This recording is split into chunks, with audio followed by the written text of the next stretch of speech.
मेरे गुनाह में मेरे सवाल में शामिल तू,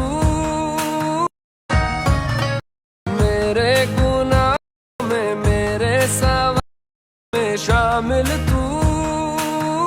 जय शिवराय मित्रांनो, तुमचं स्वागत आहे तुमचं लाडक्या भाऊचा यूट्यूब चॅनल मराठी क्रिएशनवरील एका नवीन व्हिडिओमध्ये। आजचा व्हिडिओ आपण हा आलाइट मशीनवर क्रिएट करणार आहोत। तर ते आल्या व्हिडिओला सुरुवात करण्या अगोदर आपल्या टेलिग्राम चॅनललाही नक्की जॉईन करा। इंस्टाग्राम अकाउंटला चॅनलवर नवीन आला असेल तर चॅनलला सबस्क्राईबही नक्की करा। तर डिस्क्रिप्शनमध्ये टेलिग्राम चॅनलची लिंक दिली आहे अफिलिएट मार्केटिंग, तिथंही नक्की जॉईन करा। तिथं आपल्याला ॲमेझॉन, फ्लिपकार्ट, मिशोवर बेस्ट ऑफर तिथं मी प्रोव्हाइड करत जाईल। तर चला तर आपण आपल्या आजच्या व्हिडिओला सुरुवात करूया। सगळ्यात अगोदर आलाइट मशीन ओपन केल्यानंतर बिटमार्क प्रोजेक्ट ओपन करायचा आणि नंतर प्लस आयकॉनवर क्लिक करून मीडियामध्ये जाऊन इथून तुमचा जो काय फोल्डर आहे तो इथून अशा प्रकारे सिलेक्ट करून घ्यायचा। मी तो इथून हा फोल्डर सिलेक्ट करून घेतो। तर इथं सुरुवातीला येऊन हा तुमचा हा इथून एक 2 मिनिट सॉरी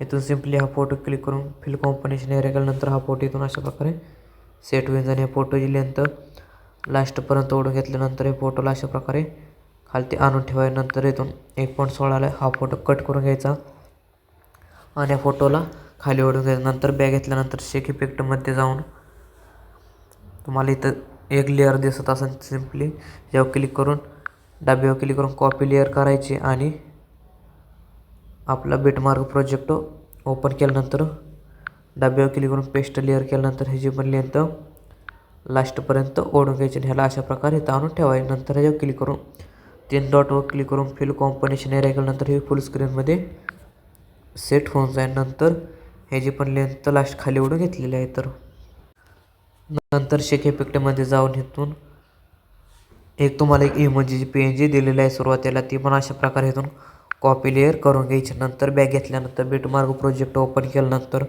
डब्यावर क्लिक करून पेस्ट लेअर केल्यानंतर ह्याची पण लेंथ लास्टपर्यंत ओढून घेतल्यानंतर ह्याला पण अशा प्रकारे खाली ओढून इथून अशा प्रकारे सेट करून घ्यायची। तर मी इथून अशा प्रकारे सेट करून घेतो। नंतर आपल्या फोटोला आता इफेक्ट द्यायचं, तर इफेक्ट देण्यासाठी बॅग घेतल्यानंतर शेक इफेक्टमध्ये जाऊन जो काय आपल्या पहिल्या फोटोचा इफेक्ट आहे तो इफेक्टमध्ये जाऊन 3 डॉटवर क्लिक करून कॉपी इफेक्ट केल्यानंतर बिटमार्क प्रोजेक्ट ओपन केल्यानंतर पहिला जो काय आपला फोटो आहे त्या फोटो इफेक्टमध्ये जाऊन 3 डॉटवर क्लिक करून पेस्ट इफेक्ट केल्यानंतर आपल्या पहिल्या फोटोला हा इफेक्ट लागलेला आहे। तर आता दुसऱ्या फोटोला इफेक्ट लावण्यासाठी शेक इफेक्टमध्ये जाऊन इथून जो काय आपला तिसरा फोटो आहे दुसरा फोटो आहे ते कॉपी इफेक्ट करायचे आणि आपला बिटमार्क प्रोजेक्ट ओपन केल्यानंतर आपल्या दुसऱ्या फोटोला इफेक्ट अशा प्रकारे पेस्ट करून द्यायचा। तर आपला व्हिडिओ हा बनून झालेला आहे। तर व्हिडिओ आवडल्यास लाईक, सबस्क्राईब, शेअर नक्की करा। आपल्या टेलिग्राम चॅनललाही नक्की जॉईन करा। चला तर भेटूया आता पुढच्या